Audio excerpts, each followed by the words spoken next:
Hello guys! Welcome back to my channel! For today's vlog ay nandito tayo ngayon sa Fort San Pedro. So, dito sa Fort San Pedro, meron silang 30 pesos na entrance per person. Itong Fort San Pedro ay katabi lang siya ng Plaza Independencia. So, kung pupunta ka na ng Plaza Independencia, diretso ka na lang dito sa may Fort San Pedro. Guys, ang entrance. Ang Fort San Pedro ay ang oldest at smallest na fort dito sa Pilipinas. At ang nag-initiate na ipatayo ito ay si Miguel Lopez de Legazpi.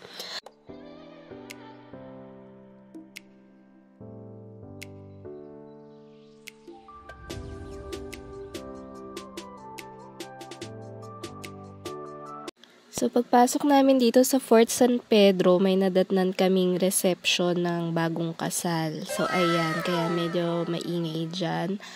But then, minute ko siya kasi baka makapiright ako.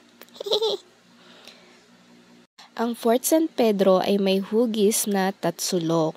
So, meron siyang dalawang side na nakaharap sa dagat at ang isang side ay nakaharap siya sa city. Merong 3 bastions or baluarte ang Fort San Pedro. So, nandito kami ngayon guys sa may gallery. Tara, pasok na tayo and explore. So, ayan, makikita nyo ang iba't ibang paintings. Emmanuel Pañares Galit. Lapu-Lapu. And the Magellan. Talagang magkatabi yung magkaaway.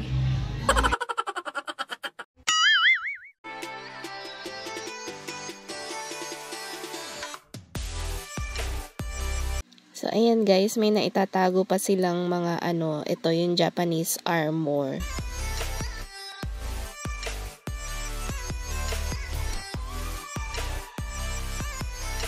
Makikita nyo dito sa gilid ng gallery ang Nuestra Señora de la Cota. So, ayan. Tara, pasok tayo. Ayan siya. So, sa tabi niya, meron ditong tulusan ng kandila. And then, meron ding wishing well. So, ayan yung itsura niya. Mahilig kami sa mga wishing well na ganyan. Nag-wish kami dyan.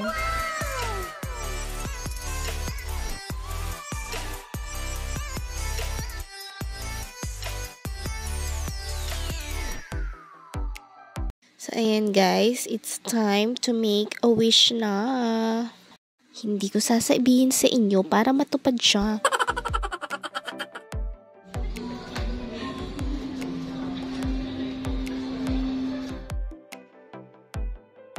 Itong Fort San Pedro ay may 3 bastion or baluarte. Ito ang La Concepcion. Yan yung pinapasok namin ngayon, yung inaakyat namin. And then, Ignacio de Loyola at San Miguel.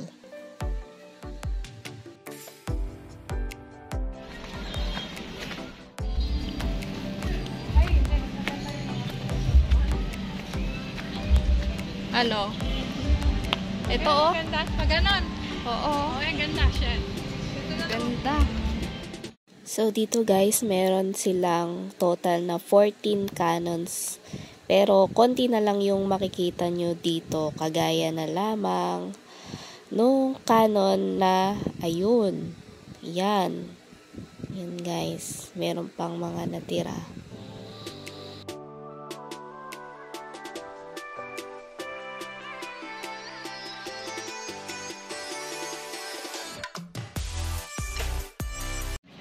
Hey guys, ikutin namin itong part na to.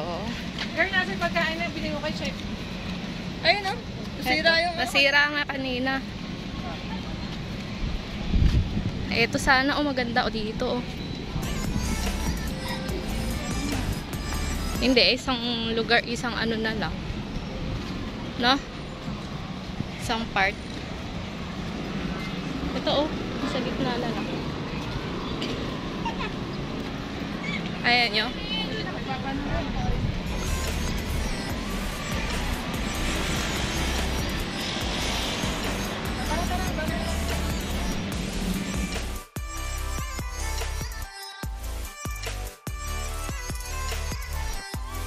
So, may mga certain area na hindi nyo pwedeng pasukin, gaya niyan. So, dito na lang kami sa gilid-gilid, guys.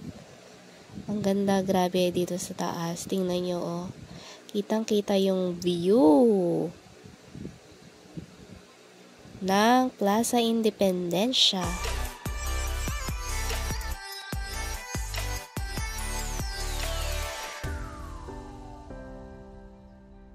So, ayan guys, papunta na kami dun sa pinakadulo ng park na to.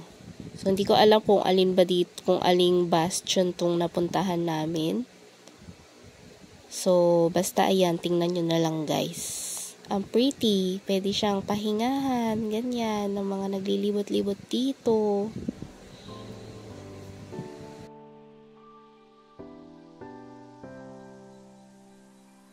Bali dito guys, ang babaan, pag nakarating ka na sa dulo, ayan, meron pa silang, ayan, yung may water tuba na pretty pond na lang, tawagin nating pond.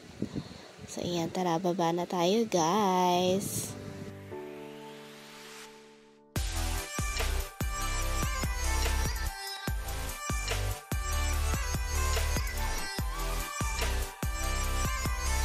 So, bali, etong part na lang na to ang pinuntahan namin kasi merong kasalang nagaganap. Sana all!